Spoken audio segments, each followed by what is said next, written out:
cooperation while she presides.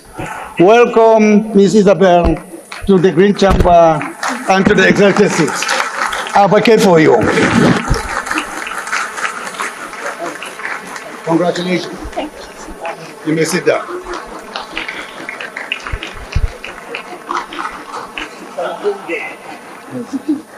Sorry?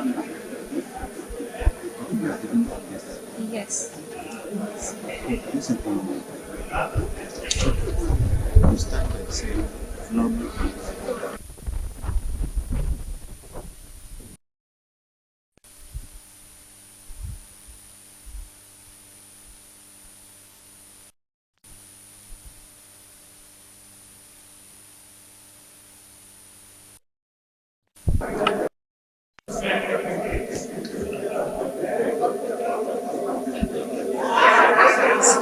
You may please sit down.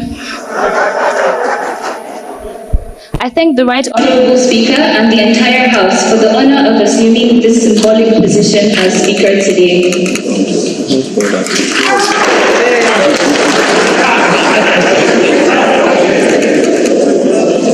Without wasting much time, I call for the first motion of the day to be moved by Honorable Kafilat Obara, Chairman, House Committee on Women Affairs and Social Development. For International Day of the Girl Child. The House notes that 11th of October globally, the world celebrates International Day of the Girl Child. This year's theme is Girls, Vision for the Future. The House also notes that International Day of the Girl Child is a day adopted by the United Nations to remind young girls of their uniqueness, strength, and prowess. It is a day set aside to address issues such as early or child marriage, violence against girls, rape, child molestation, education deprivation, nutrition, legal rights, and all other issues faced by girls, and to support more opportunities for girls and increase awareness for gender inequality. More than 1.1 billion girls are poised to take on the future. Every day, girls are breaking boundaries and barriers, tackling issues posed by stereotypes and exclusion, including those directed at children with disabilities and those living in marginalized communities.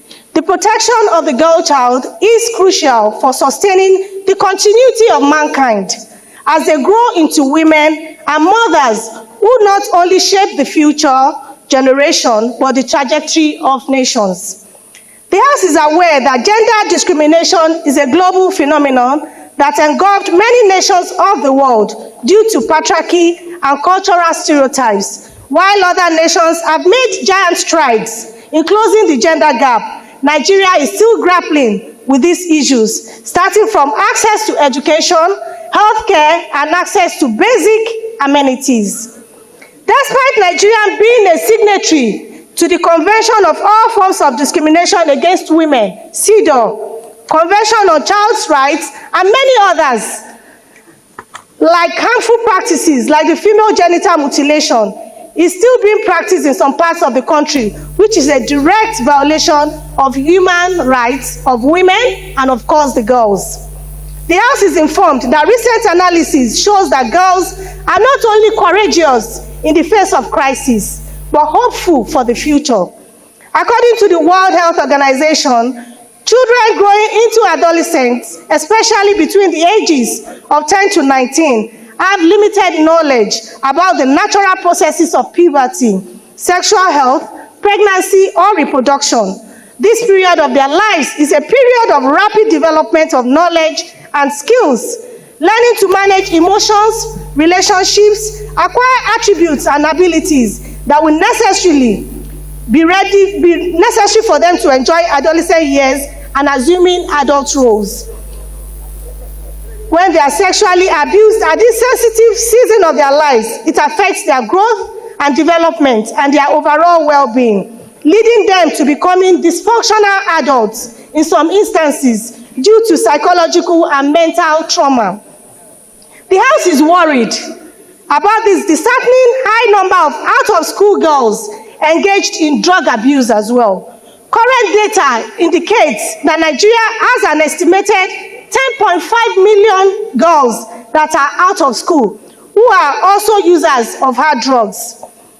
The House is worried that the presence of such a vast number of uneducated youth not only jeopardizes their future, but also poses a threat to the nation's security and socioeconomic stability.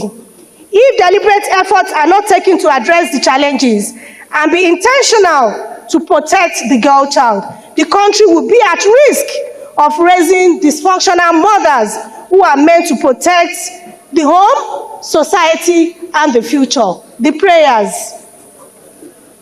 The House resolves that we urge the National Drug Law Enforcement Agency and National Orientation Agency, alongside other stakeholders, to collaborate with schools, community organizations, religious institutions to educate the public on drug abuse dangers and promote drug-free lifestyle to make provision for rehabilitation. And also urge the Federal Ministry of Education to devise practical ways, such as implementing mobile education, the units or community outreach programs to curb out-of-school girls across the 36 states of the Federation. That the National Assembly to see to the amendment of the Child Rights Act to provide protection for sexually abused children and provide necessary legislative support in terms of budgetary approvals to the concerned ministries in this regard, and also see to the domestication of the Child Rights Act throughout the nation through the Conference of Speakers. That the leadership of the House to ensure the swift passage of bills that seek to protect women and girls, like the Gender and Equal Opportunities Bill.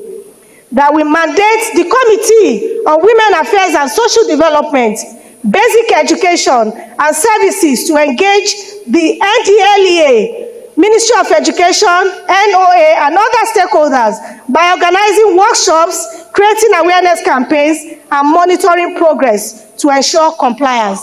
I so move, Madam Speaker. Thank you. Ask for any seconder. Madam Speaker, my name is Akitunde Rotimi Jr. I represent the good people of Ekiti North 1 Federal Constituency, which comprises Ikole and Oye local governments. I'm honored to stand to second this motion. I have two daughters who I believe are very inspired by the Right Honorable Speaker today. I rise to second the motion. Thank you very much. The ayes have it. Agency, NDLEA, Federal Ministry of Education, National Orientation Agency, and other stakeholders by organizing workshops, creating awareness campaigns, and monitoring progress to ensure compliance. Thank you. It is a constant reminder of how far we have come and how much progress we are willing to make as Nigerians. The theme of this year's International Day of the Girl Child is Girls' Vision for the Future. For me, I envision a future where every girl, regardless of where she comes from, has an opportunity to flourish, where education isn't seen as a high pedestal privilege, but as an essential tool to equip girls make important decisions that affect them and ultimately the places they come from. According to the United Nations, nearly 1 in 5 girls are still not completing lower secondary school, and nearly 4 in 10 girls are not completing upper secondary school today. As if these numbers aren't concerning enough, they are at a constant risk of harassment and the what-ifs that are associated with violence, which simply should not exist. I want a future where we don't have to combat all the overwhelming experiences of childhood and adolescence alone, where girls aren't discriminated because of their bodily functions and are encouraged when they want to take the mantle in places like politics and STEM, and feel safe and feel like they are wanted. As an aspiring woman in STEM, yes, I'm an engineering student, I know what it is like to be the only girl in male-dominated spaces. However, I don't want to be the only girl. I want to be one of many. I want a future where the healthcare system for girls isn't discriminated against due to the sociocultural factors that so wrongfully exist. Girls are breaking boundaries regardless of the stereotypes and exclusion, which include the marginalization and living with disabilities. And they are doing so regardless of what society says. I've been able to be on the ends of both tables, fortunately. I've been in rooms like this with change makers, advocates, and leaders who are ardent about change through my work in advocacy with Plan International. That side looks hopeful and bright as the advocates and leaders are willing to make this change. The other end is where I have heart-to-hearts with my friends and people around me who think that they cannot be anything compared to their male counterparts. That end is gloomy and bland. Now more than ever, we need girls to combat problems of climate change, political conflict, economic degeneration, diseases, and global unrest. We need to ensure that for every girl, there is access to healthcare that protects her and understands her needs, access to quality education that enables her to reach her potential, safety from violence and harmful practices that affect her physically, emotionally, and mentally. How can she dream when she is worried about what her next meal might be? How does she take charge if she lives in constant fear? Most importantly, Order, please. Most importantly, she needs support because we all have a role to play. She needs policies that are made with her interest in mind. She needs opportunities, not just a seat at the table, because anybody can get a seat at the table. But she needs to get that seat and feel like she can conquer, because conquer she Honorable can. Ebiente, take your seat. Honorable Ebiente. And we have to understand that in our call for action, firstly, there needs to be engagement. Girls should be a part of policy making, because who better knows what girls want than girls themselves? They should be in rooms like this constantly.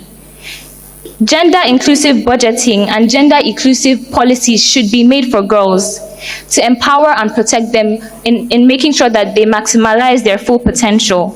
Safe schooling is very important, because there's simply nothing for girls if she cannot have the education because she lives in constant fear.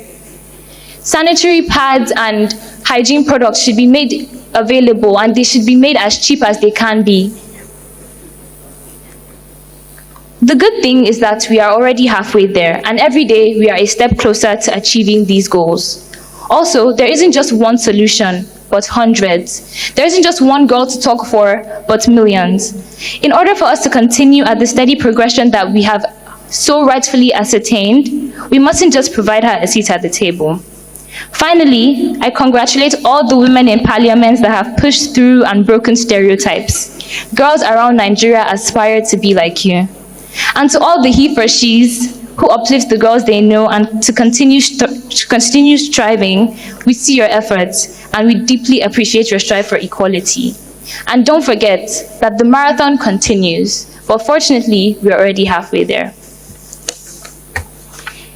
It is now my pleasure to invite the Right Honourable Speaker, His Excellency Honourable Abbas Tajuddin, PhD, a he for she, the original one at that, to take over the business of the day. Thank you. House Leader, please move that the session comes to a close and reverts to plenary. Majority Leader, please second. Honourable colleagues, these...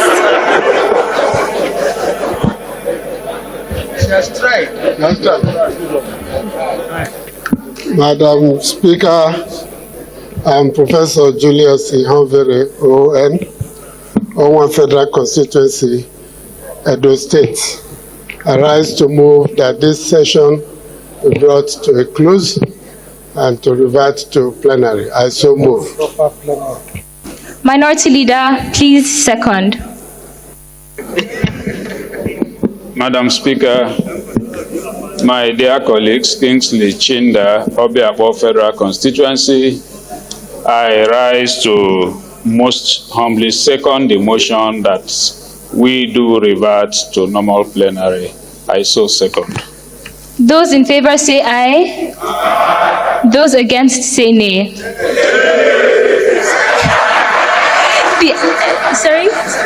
The ayes have it.